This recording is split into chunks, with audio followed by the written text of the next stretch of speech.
السلام علیکم میرے معزز دوستو۔ شروع اللہ کا نام لے کر، جس نے ہمیں بن مانگے مسلمان پیدا کر کے عظیم نعمت اور ہمیشہ کی کامیابی سے نوازا۔ قاضی ایاس رحمۃ اللہ علیہ کی ذہانت اور فہم و فراست کا ایک واقعہ مشہور ہے۔ وہ یہ کہ کوفہ میں ایک شخص نے چالاکی اور جھوٹ کے ذریعے یہ مشہور کر دیا کہ وہ بہت نیک ہے اور امانت دار ہے۔ جب لوگ کہیں سفر پر جاتے تو اس کے پاس پیسہ، سونا اور دیگر امانتیں رکھوا کر جاتے تھے۔ بعض لوگ مرتے وقت یہ وصیت کر جاتے کہ ہمارا مال اس کے سپرد کر دیا جائے اور یہی ہماری اولاد کا سرپرست و نگراں ہوگا۔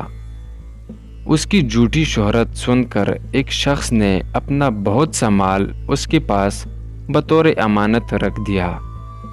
چند دنوں کے بعد جب اسے ضرورت پڑی تو اس نے اپنے مال کی واپسی کا مطالبہ کیا، لیکن اس نے دینے سے انکار کر دیا۔ اسے یہ صورتحال دیکھ کر بڑا صدمہ ہوا۔ اس نے یہ مقدمہ قاضی صاحب کی عدالت میں پیش کر دیا۔ قاضی ایاس رحمۃ اللہ علیہ نے مقدمہ پیش کرنے والے سے پوچھا، کیا مدعا کو یہ معلوم ہے کہ تم میرے پاس اس کی شکایت لے کر آئے ہو؟ اس نے کہا، نہیں۔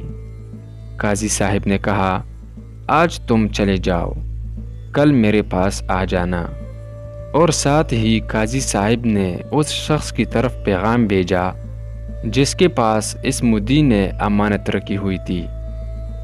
وہ قاضی کا پیغام سنتی ہی عدالت میں آیا۔ قاضی نے اسے بڑے اعزاز و اکرام سے بٹھایا اور کہا، جناب والا، میں نے آپ کی بڑی تعریف سنی ہے۔ آپ لوگوں کی خدمت کا اہم فریضہ سر انجام دے رہے ہیں۔ میں نے آپ کو اس لیے بلایا ہے کہ میرے پاس ایسی یتیموں کا کثیر مقدار میں مال ہے جن کا کوئی وارث نہیں۔ میں چاہتا ہوں یہ مال آپ کی سپرد کر دوں۔ جب وہ بڑے ہو جائیں تو آپ ان کے حوالے کر دیں۔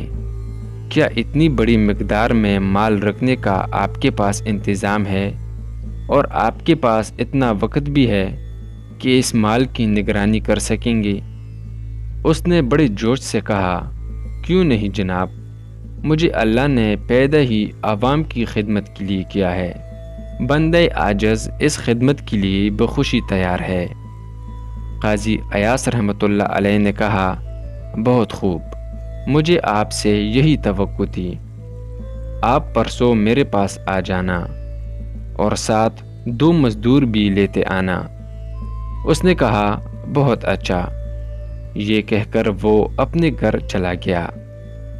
دوسرے دن وعدے کے مطابق مدعی یعنی دعویٰ کرنے والا قاضی ایاس رحمۃ اللہ علیہ کے پاس آیا۔ قاضی صاحب نے اس سے کہا کہ جاؤ، آج اس شخص سے جا کر اپنے مال کا مطالبہ کرو۔ اگر وہ انکار کرے تو اسے کہنا، میں تیری شکایت قاضی کے پاس لے کر جا رہا ہوں۔ اس نے ایسا ہی کیا، جا کر اس سے اپنے مال کا مطالبہ کیا۔ اس نے حسب سابق مال دینے سے انکار کر دیا۔ تو اس نے کہا، اگر تم نے میرا مال نہ دیا تو میں قاضی کے پاس جا کر تمہاری شکایت کروں گا۔ جب اس نے قاضی کا نام سنا تو فوراً ٹھنڈا پڑ گیا۔ اسے اپنے پاس بٹھایا، اس کی منت کی، مال واپس لوٹایا اور کچھ مزید دے کر اسے خوش کرنے کی کوشش کی تاکہ قاضی ایاس رحمۃ اللہ علیہ کو اس بات کا علم نہ ہو۔ وہ اپنا مال لے کر سیدھا قاضی ایاس رحمۃ اللہ علیہ کے پاس گیا، اس کا شکریہ ادا کیا اور بتایا کہ اس نے مجھے میرا حق واپس دے دیا ہے۔ اللہ آپ کو جزائے خیر عطا کرے۔